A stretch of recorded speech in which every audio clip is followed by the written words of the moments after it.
Audio Jungle.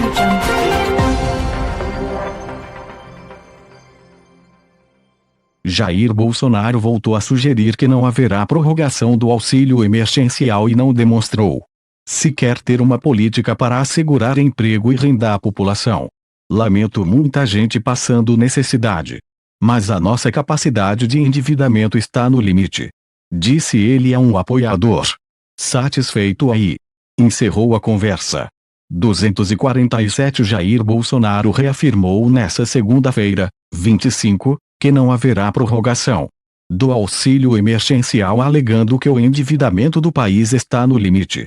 A palavra é emergencial. O que é emergencial? Não é duradouro. Não é vitalício. Não é aposentadoria. Lamento muita gente passando necessidade. Mas a nossa capacidade de endividamento está no limite. Disse ele a um apoiador. Satisfeito aí. Encerrando a conversa. Durante a conversa, Bolsonaro disse que não conversaria sobre o assunto com seus apoiadores, mas apenas com o ministro da Economia, Paulo Guedes. Aliados de Bolsonaro no Congresso têm defendido uma discussão sobre a retomada do auxílio emergencial, que terminou em dezembro. O fim do auxílio soma-se à dificuldade do governo em retomar a geração de empregos e o crescimento econômico. No terceiro trimestre do ano passado, a taxa de desemprego chegou a 14,6%. De acordo com o Instituto Brasileiro de Geografia e Estatística, IBGE, são mais de 14 milhões de desempregados. Dados do Ministério da Cidadania atualizados até 18 de dezembro apontaram que 68,2 milhões de pessoas receberam o auxílio emergencial. Foram pagas 9 parcelas para cada pessoa. 5 de R-cifrão 600 e 4 de R-cifrão 300. Totalizando R-cifrão 230,98 bilhões. O fim do auxílio. O atraso da vacinação contra a Covid-19. Os efeitos do congelamento de investimento público e o alto índice de desemprego formam um cenário de um país ainda sem rumo na maior pandemia global. Documentos apontam que o Ministério da Saúde sabia do cenário crítico sobre o sistema de saúde em Manaus 8 meses antes de ser constatada a falta de oxigênio em hospitais da capital. Assessor especial do ministro Eduardo Pazuello, Ayrton Antônio Soligo, aparece na tabela de gastos da pasta com viagem marcada para Manaus entre os dias 3 e 5 de maio de 2020.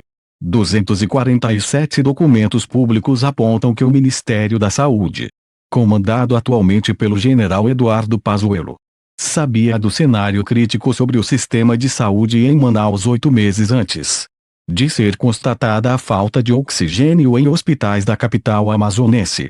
De acordo com a agência Sportlight, um documento da pasta apontou uma situação crítica enfrentada pelo estado do Amazonas em decorrência da pandemia da Covid-19 polegadas. No mês de maio, assessor especial do general Eduardo Pazuello, Ayrton Antônio Soligo, o Ayrton Cascavel, aparece na tabela de gastos do Ministério com viagem marcada para Manaus entre os dias 3 e 5 de maio de 2020. No período, Pazuello já era secretário executivo do Ministério, cargo que desempenhou desde 28 de abril até 16 de maio. No documento há uma descrição do motivo de deslocamento: a situação crítica enfrentada pelo estado do Amazonas em decorrência da pandemia da Covid-19. Cascavel não havia sido nomeado no ministério quando a ida foi marcada, o que só aconteceria em 24 de junho. Ou seja, o enviado do ministério para não cumpria os requisitos para desempenhar tal função. A viagem acabou não sendo realizada, apesar de agendada, como mostra o portal da Transparência. Das 11 viagens feitas por ele no ano de 2020, o assessor foi mais 2 vezes para a capital amazonense. 3 das 11 viagens marcadas eram para Manaus, mas nenhuma providência foi tomada. De acordo com dados do Instituto Paraná Pesquisas, 61,9% dos brasileiros são contra o retorno às aulas presenciais no atual estágio da pandemia. 247 Instituto Paraná Pesquisas fez um levantamento apontando que, para 61,9% dos brasileiros, o retorno das aulas presenciais no atual cenário da pandemia não oferece segurança para os estudantes.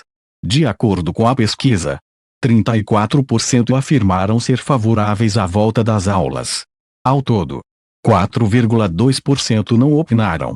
Foram entrevistadas 2.105 pessoas, de 15 a 18 de janeiro, em 238 municípios brasileiros, nos 26 estados e no Distrito Federal. Segundo a presidente do PT, Gleisi Hoffmann, não basta punir o operador da carnificina. Tudo que fez ou deixou de fazer foi obedecendo às ordens do seu chefe capitão Bolsonaro, disse Wade Damos. 247 após o ministro Ricardo Lewandowski, do Supremo Tribunal Federal, STF, autorizar a abertura de inquérito contra o ministro da Saúde, General Eduardo Pazuello, por sua postura durante a crise do oxigênio em Manaus, AM. Petistas pediram a inclusão de Jair Bolsonaro também.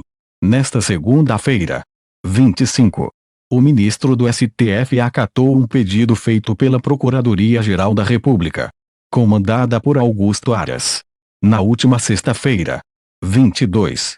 O propósito é apurar se Pazuello foi omisso para abastecer os hospitais da capital com oxigênio, uma vez que eles eram transferidos por aviões da FAB, a mando do governo federal. Nas redes sociais, a presidente do PT, deputada federal Gleisi Hoffmann, afirmou que não basta punir o operador da carnificina. O chefe do genocídio precisa pagar também. Já o ex-deputado Wade Damos, PT, publicou que não resta dúvida que o ministro da Saúde, General Eduardo Pazuello, cometeu crimes na condução do combate à pandemia. Não resta dúvida. Segundo ele. Porém, não é menos certo que ele está servindo de boi de piranha. Tudo que fez ou deixou de fazer foi obedecendo às ordens do seu chefe capitão Bolsonaro. A enfermeira afirmou que tomou a vacina por conta que quer viajar, e não para me sentir mais segura. Uma vacina que dá 50% de segurança para mim não é uma vacina. Tomei foi água, declarou em vídeo nas redes sociais. 247 A enfermeira Natana Farias Sestim, que comparou a Coronavac com água, foi demitida da Santa Casa de Misericórdia de Vitória, no Espírito Santo.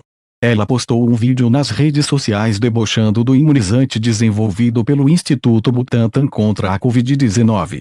Em nota, o hospital disse que tomou todas as medidas cabíveis relacionadas ao assunto e que não mais se manifestará sobre o ocorrido.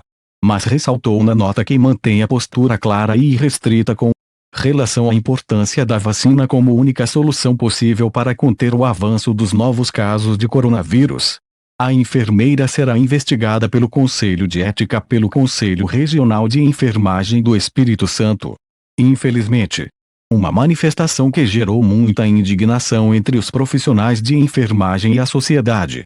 Antes de fazer uma publicação, avalie se não irá impactar negativamente a vida e a saúde das pessoas.